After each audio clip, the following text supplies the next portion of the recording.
Okay, it's the evening of May 15th, 2022. I'm going to do a video about an interview that the president of LiveWire and Harley-Davidson, Jochen Zeitz, did with SalesForce.com. It was an interview done by Monica Langley. Jochen does very few interviews, and this one was really, really good. There were actually a bunch of breakthrough things that were said. I have to hand it to the interviewer, Monica Langley. She did an excellent job. All the interviews I've seen with Jochen in the past, the interviewer has obviously not done much research and doesn't know much about Mr. Zeitz. She was very well rehearsed and knew exactly what she was talking about. And it was kind of a breath of fresh air to have Mr. Zeitz be able to address things that were important and that were well thought out in terms of questions. Now, I've been very critical of Mr. Zeitz in the past. I've accused him of borderline dishonesty. I've made fun of him for flying around in a private jet, etc. But in this interview, he made some bombshell revelations. Now, I'm not going to trust you to believe me that these things are true.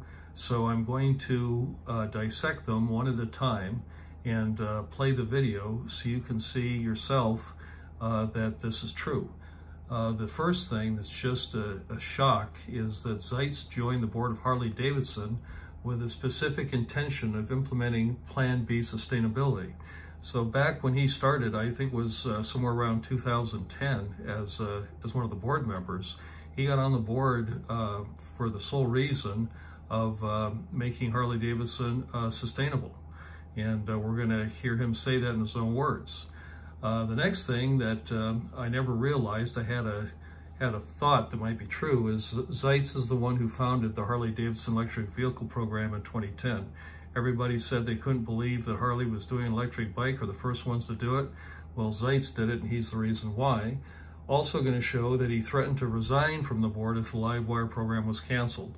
So I'm sure it came under pressure at various times. I mean, they canceled a lot of other bikes, including the Bronx. So LiveWire survived, and Zeitz is the reason why. Also, Zeitz took over the CEO position at Harley-Davidson to have more control of LiveWire. Zeitz has already implemented much of Plan B's tenets. Now, Plan B, if you haven't watched the other videos, that's from the B team. That's an organization that Zeitz co-founded with Richard Branson to come up with a system of environmental and social accountability to make sure corporations aren't doing damage to the environment. Then I say Zeitz plans to use LiveWire technology to electrify Harley-Davidson. So he's going to electrify the Harley-Davidson line based on technology from LiveWire. And Zeitz says we must engage with our planet without destroying it. All right, so those are some pretty bold bombshell revelations. So let's take them one at a time. First one, Zeitz joined the board of Harley-Davidson with specific intention of implementing Plan B sustainability. Okay, so Zeitz has always been a environmentalist, so to speak, interested in sustainability. I did a review on one of his other books, or one of my other videos of the Manager and the Monk, and talked about how he's been actively doing this stuff since 1992. But anyway, at 9 minutes and 15 seconds of the interview, he says, I had been on the Harley-Davidson board for 10 years, and I came to the board because I felt that if you could influence an iconic brand to care more about people on the planet, then you could actually change the whole industry. Now, the important words here are people and planet. So what Plan B is, it's people, planet, and profit. Okay, so those are the 3 P's. So when he says people and planet, he's referring to Plan B. So he said, I felt that if you could influence an iconic brand, that being Harley-Davidson, to care more about Plan B, then you could actually change the whole industry. So what I'm arguing here, or what he's saying, is that he was a Trojan horse. So he came into Harley-Davidson. They were probably thinking they're going to get a board member that's just going to talk about business as usual on motorcycles. And they got a environmental Taliban, I think is what people sometimes call them. But I'm going to actually show you the exact clip. So here is the video. I'm going to skip ahead to 9 minutes and 15 seconds. You can see underneath here, it's got the closed captioning. So there's the Del Mar in the background. There's Monica Langley. There's Jochen. And this is what he's going to say. Listen carefully. Oop, I pushed the wrong button.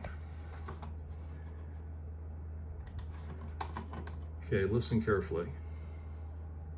I had been on the Harley-Davidson board for over 10 years, and I came to the board because I felt that if you could influence an iconic brand to, you know, care more about people and the planet, you know, then you could actually change a whole industry. Mm-hmm. There you go. He said it. So that's, you have to give him quite a bit of credit. That's a pretty bold thing to say. I guess he figures now that he's, you know, CEO of Harley-Davidson and LiveWire. Doesn't matter how he got there, but he came in as a Trojan horse 10 years ago as a board member with the intent of, you know, making Harley-Davidson a sustainable company.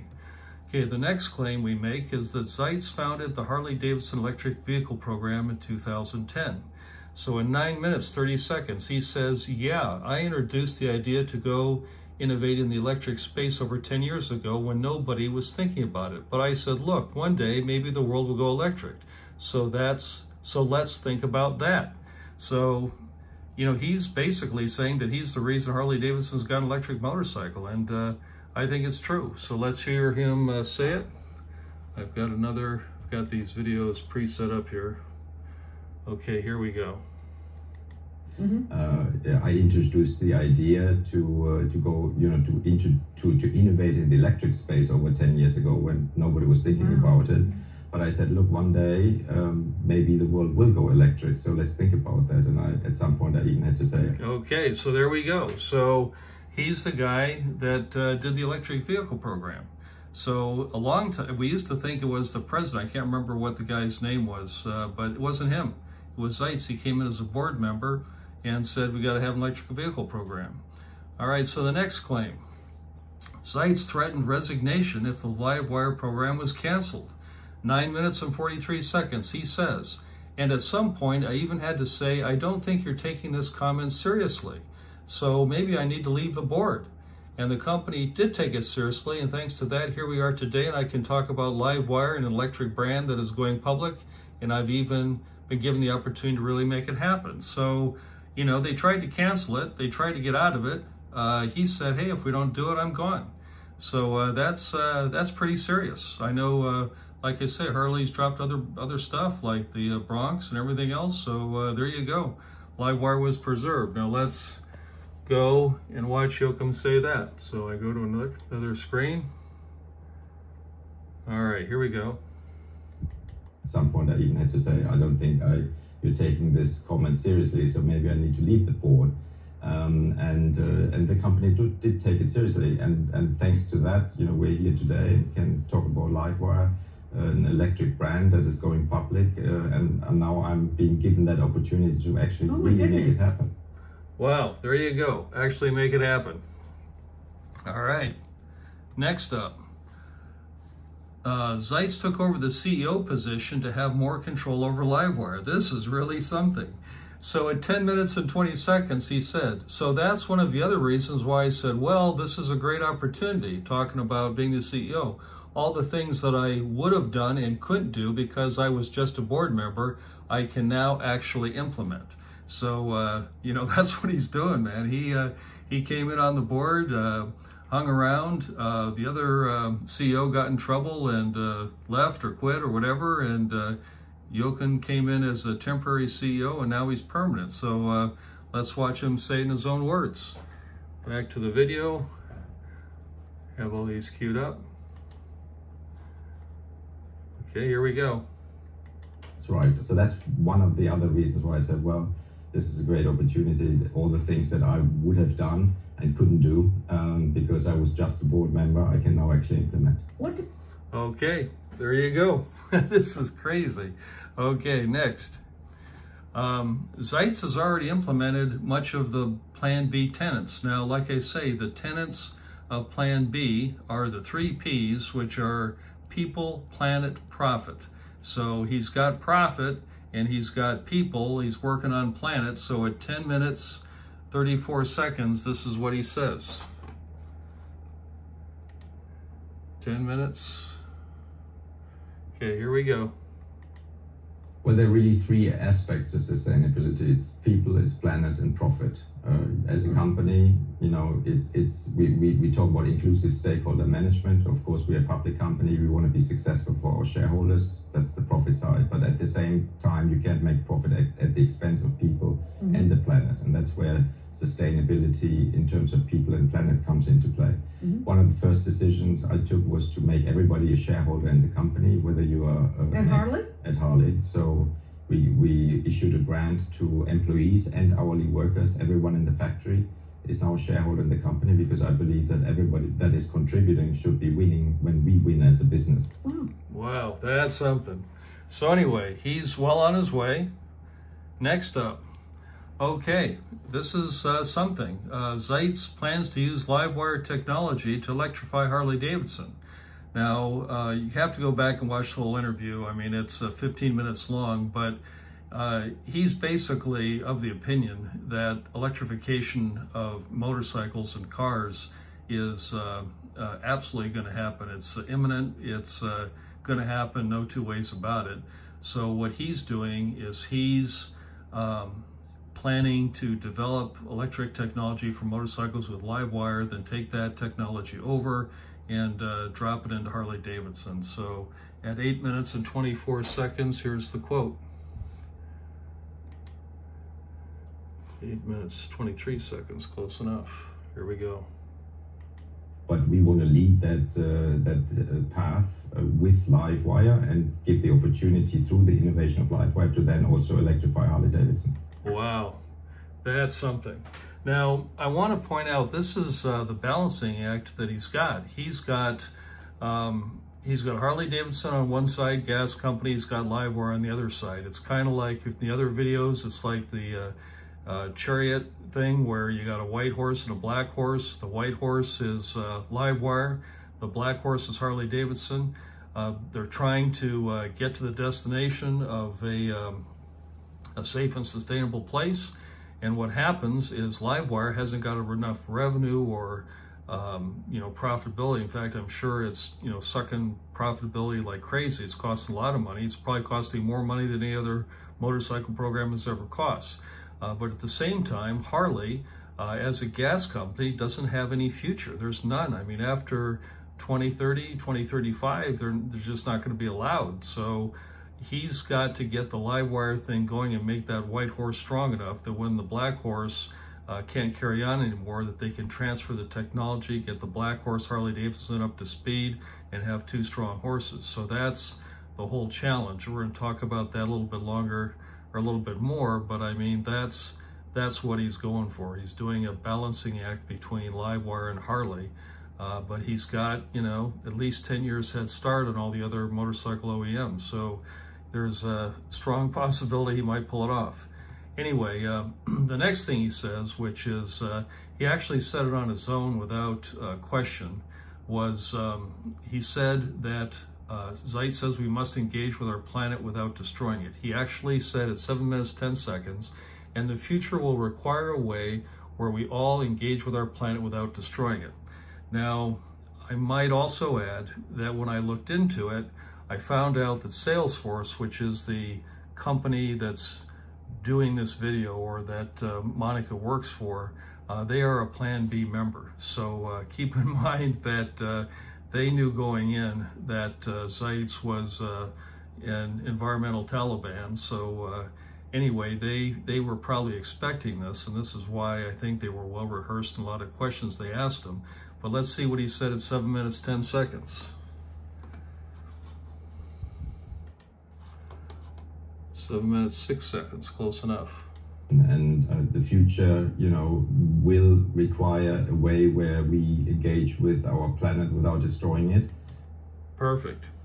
So that's that.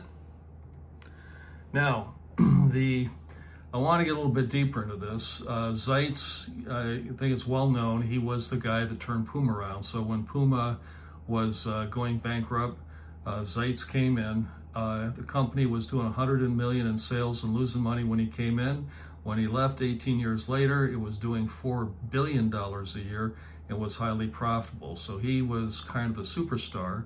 And in 1992, when he took over Puma, he immediately started to put in sustainability things into Puma and kind of made it a model for how to do it. But anyway, at 8 minutes and 33 seconds, Monica Langley, who's very well rehearsed, when I say well rehearsed, well researched, says this about Jochen, and she's absolutely right, especially when she says, you talked about sustainability before any CEO anywhere was talking about it. So let's put that on. 8 minutes, 33 seconds. Listen to what she says. Now realize that she's with SalesForce. SalesForce is a Plan B member. Ask you in particular because you have been on the forefront of the issue of sustainability almost your entire professional life. And when you were at Puma, you talked about sustainability before any CEO anywhere was talking about it. Well, right. So anyway, that's important. This guy has been in the fight a long time. He was arguably the first guy into the fight or close to it. And what I want to do is I want to talk about, you know, the whole sustainability thing, the environment thing. And there's basically two corporate players that I mainly see. One, of course, is Elon Musk. Now, Elon Musk has got electric cars and trucks, solar panels, battery storage, his electric vehicle charging network, and he's got Elon University. Now, you know, his plan, like assuming that he builds all the cars and trucks he possibly can, all the solar, all the battery storage, Elon University is going, etc. Elon's plan for sustainability, just the piece about saving the environment, is not going to be enough to do it. So Elon Musk by himself cannot solve the environmental crisis that we have. So what I'm arguing, or what I believe to be true, is that Zeitz has a more comprehensive plan because not only does he have electric motorcycles, bicycles, and balance bikes being those stay-sick bikes, but he's got a Plan B team. It's actually called the B team. Plan B is people, planet, and profit. He's got a Zeitz Foundation, which you can look up on the internet, but I mean, it's crazy. They're building schools, hospitals, all kinds of stuff all over Africa, helping people out, trying to do the right thing.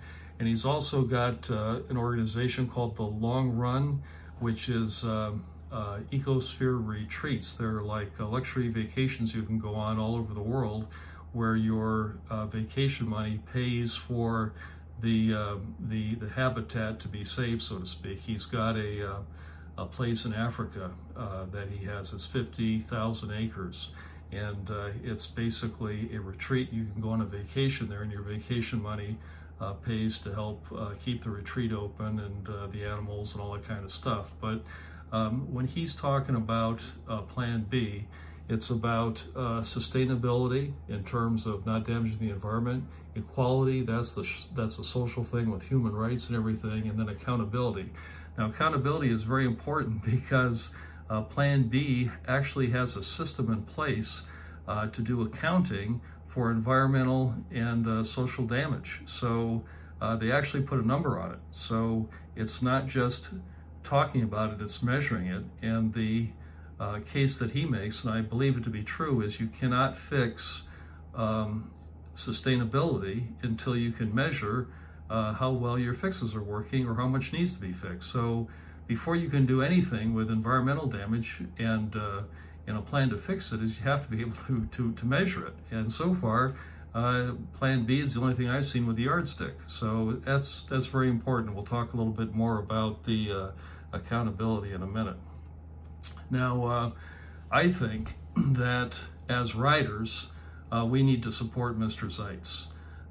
The reason being, I mean, I think this guy's got a better plan than Elon Musk. I think it's very, very important that we support Mr. Zeitz in taking Harley-Davidson to a leadership role as a top branded, large multinational company.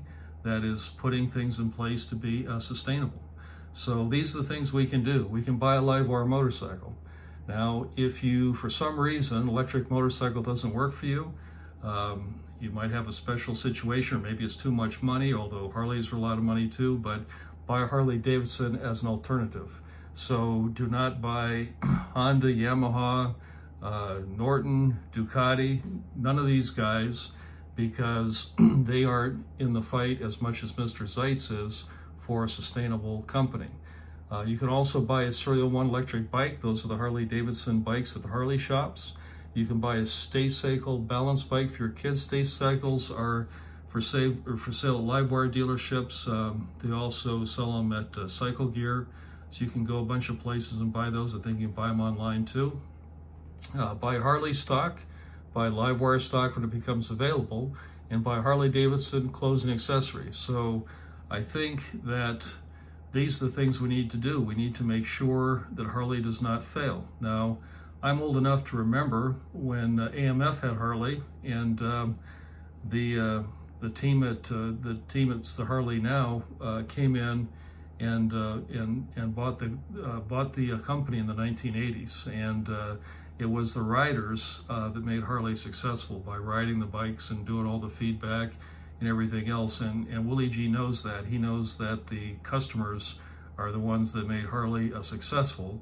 And I think we need to do now what we did then, which is support Harley in a big way with both the LiveWire brand and the Harley brand in regard to making them successful, because this time there's a whole lot more at stake than a motorcycle company. So anyway, environmentally conscious citizens need to proudly buy LiveWire and Harley Davidson products. And this is why. Harley Davidson is making a bold move to address sustainability based on Plan B strategy and a Plan B strategy that other companies can replicate. Harley Davidson designs and builds this product in the USA. I mean, that's something, man. It's Milwaukee, it's Mountain View with LiveWire Labs, it's Pennsylvania for the manufacturing of the bikes. I mean, this is a US company. Harley Davidson is using high-tech developed in-house to revolutionize two-wheel transport. When you ride a LiveWire motorcycle, you can tell that it's quite a bit different than other bikes. It has to do with the electronics, the traction control, everything else that goes into it. It's got level 3 charging on the LiveWire 1. I mean, it's a different and better motorcycle than other electric bikes. And then the other thing too is that Harley Davidson riders embrace inclusiveness and diversity.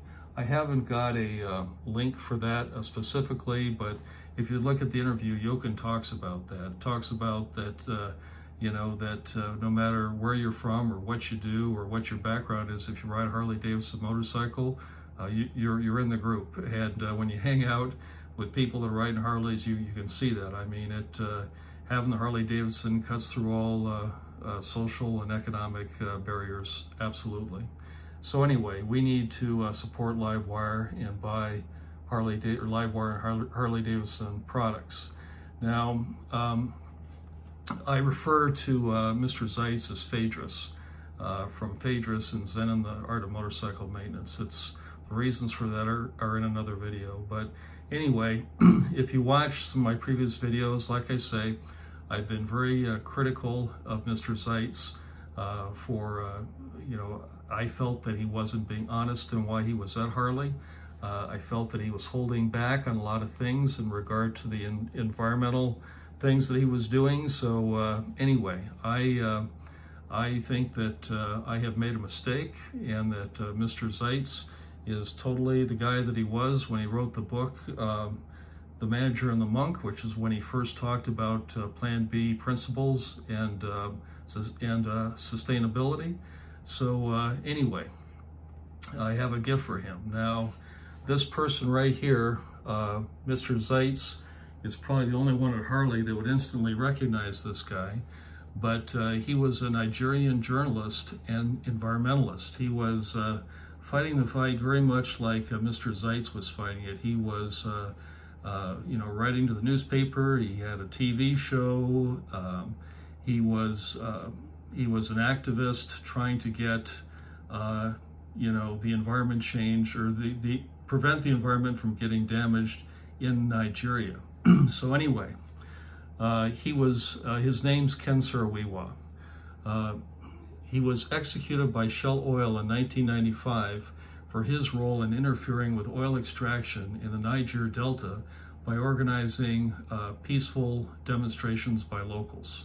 So what happened is the oil companies, when they want to get oil out of the ground, if local people are in the way, they want to get rid of them. So what Shell did is they hired, I guess they call them contractors, to make sure that Ken and the people he was working with to protest the destruction of their land by Shell with their oil spills and their drilling and their flares and everything else.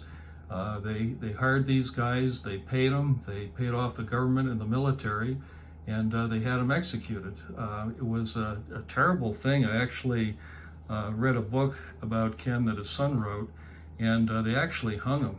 They did a quick trial, and they hung the guy in the gallows, and they had an equipment malfunction, and he didn't die. So they had to hang him 2 or 3 times before he died. I mean, it was just, I don't know, like almost ghoulish, the way the whole thing was carried out. Now in June 2009, Shell Oil paid out $15.5 million to settle a lawsuit in New York City in which it was accused of, quote, collaborating in the execution of the writer Ken Saro-Wiwa and 8 other leaders of the Ogoni tribe of southern Nigeria. So if you have any doubt about if they did anything wrong, ask yourself why they paid out $15.5 million the day before the trial was to start, because they didn't want a lot of the stuff that was going to be in the trial out in public view, like letters and payments to their contractors to get rid of the Ken Saro-Wiwa problem. Now, as part of the settlement, Shell, basically did not have to admit any wrongdoing. So that's kind of a bunch of baloney. Now, what happens is I actually went to Nigeria and looked at the Niger Delta, the Niger Delta, to see for myself what was going on. So I got on an airplane and I went over there to take a look. So anyway, here's my passport, visitor November 5th, 2000 into Nigeria. I stayed 7 days, and there's the stamp out. And I visited Lagos and Abuja. I got a car and a driver, and I flew around on some of the local flights. But the thing that shocked me is you've got oil being pulled out of the ground, and it's all mud and mess and everything else, billions of dollars a year, and you've got people living there that are just in grinding poverty. I mean, it's just, it's hard to even look at. And the fact that that many billions of dollars can be taken out, and things, people can be victimized like that, is unbelievable. Now, Shell executed Ken Saro-Wiwa in 1995. I was there 5 years later. It was all still going on. I mean, everything was being destroyed everywhere. And it wasn't until 2015 the things started to get a little bit better. Now, I want to talk about this. The principles of Plan B made a difference. So in 2015, Shell started working with the B team to implement transparency in its financial reporting. Now, they did it through Chad Holliday, which was the chairman of Royal Dutch Shell. And this has contributed to Shell pulling out of the Niger Delta, or they're starting to divest their assets and get out. Now, it's not totally because of the transparency in financial reporting. A lot of it is, they're losing lawsuits for environmental damage and all that kind of thing. But what the financial reporting does is it forces Shell to show where its money is coming from and where its expenses are. So when it starts paying off private contractors and military governments and things like that to extract oil, it's visible to their shareholders. Where in the past, you could have stock in Shell and not realize all the things that they're having to do to get the oil. So that's very important to have that. Now, I kind of got a little bit ahead of myself. This is the gift for Mr. Zeitz. It's a framed picture of Ken Saro-Wiwa. This is shortly before he was put in prison and executed. And on the back, what I've done is when Ken was in court, they did not allow him to defend himself or make any kind of statement. But he did have a statement to the military tribunal, which he was not able to read in court. So I've got this statement on the back. I can't really talk about it without, kind of losing it. So if you want to look at it on the internet, you can look it up there. Just, Google Ken Saro-Wiwa's last statement. But I put it on the back so that Mr. Zeitz would have it. And there's the picture. I'm going to send it to him tomorrow, so we'll have the end of next week. But after all that he has done to promote sustainability, I think he deserves to have Ken Saro-Wiwa on his wall. And Ken was a giant, so everybody's standing on Ken's shoulders. So anyway, have a nice evening. Bye.